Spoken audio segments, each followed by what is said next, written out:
करता हूँ आप खैरियत होंगे। आज फिर एक बहुत ही इम्पोर्टेंट टॉपिक के साथ डिस्कशन का आगाज़ करते हैं। आज हम डिस्कस करेंगे CAPA. CAPA stand for corrective action and preventive action. अब ये करेक्टिव एक्शन और प्रिवेंटिव एक्शन मैं मैन्युफैक्चरिंग इंडस्ट्री की उससे बयान करने जा रहा हूँ। अच्छा, करेक्टिव एक्शन और प्रिवेंटिव एक्शन होते क्या है और क्यों लिए जाते हैं? करेक्टिव एक्शन के अंदर तो कोई भी चीज़ अगर प्रॉब्लमेटिक हो और हम उसको सही कर रहे हो, उसकी रूट कॉज को ख़त्म करने की कोशिश हो, जिसकी वजह से वो प्रॉब्लम आई थी, तो ये हो गया करेक्टिव एक्शन। फॉर एग्जांपल कि एक मशीन चलते-चलते रुक गई और हमारी टीम आती है, टेक्निकल टीम, और उसको वो स्टार्ट करती है अपना एक्शन, मोड ऑफ एक्शन जो भी था उनका, कि एक्स वाई जेड चीज़ ख़राब हो गई है इसकी। अच्छा, इसमें ख़राब हो गई ये कैसे पता चलेगा? जो भी उसका यूज़र होगा वो बताएगा कि सर ये चलते हुए इस जगह से आके प्रॉब्लमेटिक हो गई। करेक्टिव एक्शन का पहला डिसिप्लिनरी इन्वेस्टिगेशन है कि हुआ क्या, कैसे हो गया। इससे पहले भी हो चुका है। हाउएवर हमें पता चल जाती है उसकी पेनफुल जगह। हम वहाँ पर काम करते हैं, उसको स्मूथ करते हैं और हमारा रूट कॉज किल हो जाता है, जिसकी वजह से ये मशीन बंद हुई थी और हमारी प्रोडक्शन स्टार्ट हो जाती है। ये तो हो गया करेक्टिव एक्शन।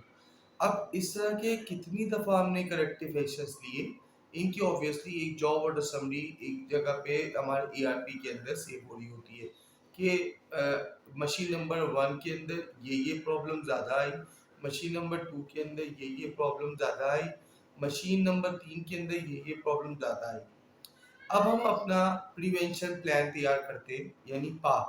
पहले हमने का पे बात की, अब हम पा पे बात करेंगे, तो ये जाके पूरा प्रोसेस कंप्लीट होगा का पा। अब पा पे जब हम आते हैं तो हमारे पास हिस्ट्री होनी चाहिए कि हमें पता हो कि कौन-कौन से हमारे वो गिले एरियाज़ हैं, जहाँ पर हम काम करके प्रोसेस को और अपने मैन्युफैक्चरिंग सिस्टम को फ़ीज़िबल और बेहतर से बेहतर कर सकते हैं। हमारा डेटा का बता रहा होगा कि इस जगह के अंदर प्रॉब्लम है और ये जगह आपकी वीक एरियाज़ है। अमूमन इन्हीं जगह पे हमें हमेशा इमरजेंसी फायर फाइटिंग करनी पड़ जाती है। अब प्रिवेंटिव एक्शन लेते हुए हमने इन चीज़ों को इन्वेस्टिगेट पहले ही कर रखा था कि कहाँ-कहाँ हमारी लूप होल्स हैं। हमने उन जगहों को बेहतर करने के लिए अगर प्रोसेस के अंदर चेंज रिक्वायर्ड है तो चेंज कम करते हैं। अगर एसेट्स के अंदर चेंज रिक्वायर्ड है तो हम एसेट्स चेंज करते हैं। अगर मैकेनिकल पार्ट्स के अंदर या किसी और प्रोसेस के फ्लो के अंदर इशू है तो हम उसको प्रिवेंट करते हैं, हम सही करने की कोशिश करते हैं, ताकि करेक्टिव एक्शन की तरफ हमें कम से कम जाना पड़े। अगर हम करेक्टिव एक्शन के अंदर कम से कम जाएंगे तो हमारा प्रोडक्शन लॉस बचेगा, हमारी एनर्जी बचेगी और हमें मल्टीपल फायदे मिलेंगे। तो का और पा को अगर आप समझने की कोशिश करते हैं तो का फौरी तौर पर एक्शन, कोई भी चीज़ को सही करने के लिए, और पा उस एक्शन को रोकने या कम से कम करने की कोशिश, ताकि इमरजेंसी में किसी चीज़ की ऐसी ज़रूरत ना पड़ जाए, ताकि हमारा प्रोडक्शन लॉस ना हो। ये चीज़ें तो बिल्कुल क्लियर हो गई। अब जहाँ जिन ऑर्गेनाइजेशन में करेक्टिव एक्शन और प्रिवेंटिव एक्शन पे जोर दिया जाता है, वो ऑर्गेनाइजेशन ऑब्वियसली फ्रूटफुल रिजल्ट पाती हैं, और जहाँ पर प्रिवेंटिव मेजर्स नहीं लिए जाते, चीज़ों को पहले से वर्किंग करके स्मूथ करने की कोशिश नहीं की जाती, उनको प्रोडक्शन लॉसेस, सेल लॉसेस और डिफरेंट किस्म के मॉनिटरी फैक्टर्स से में प्रॉब्लम आती है उनसे निकलने में।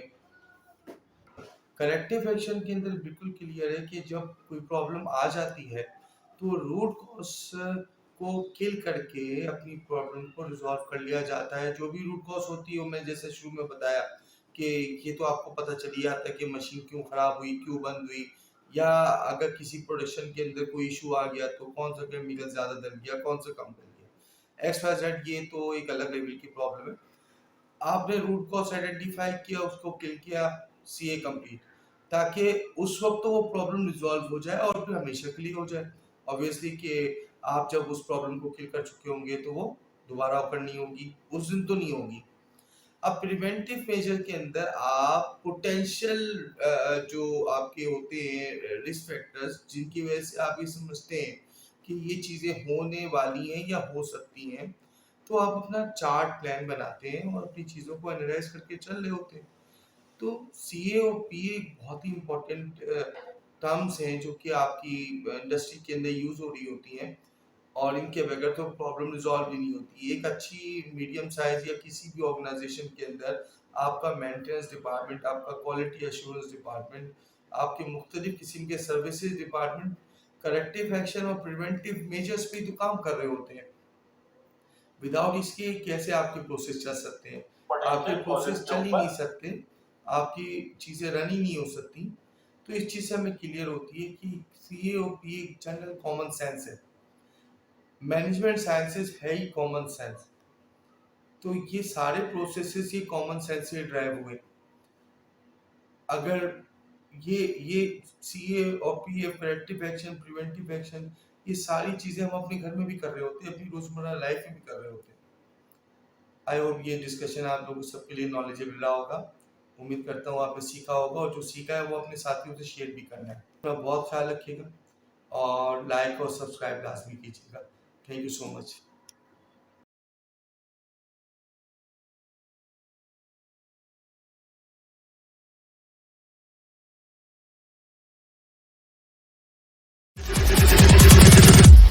Here we go.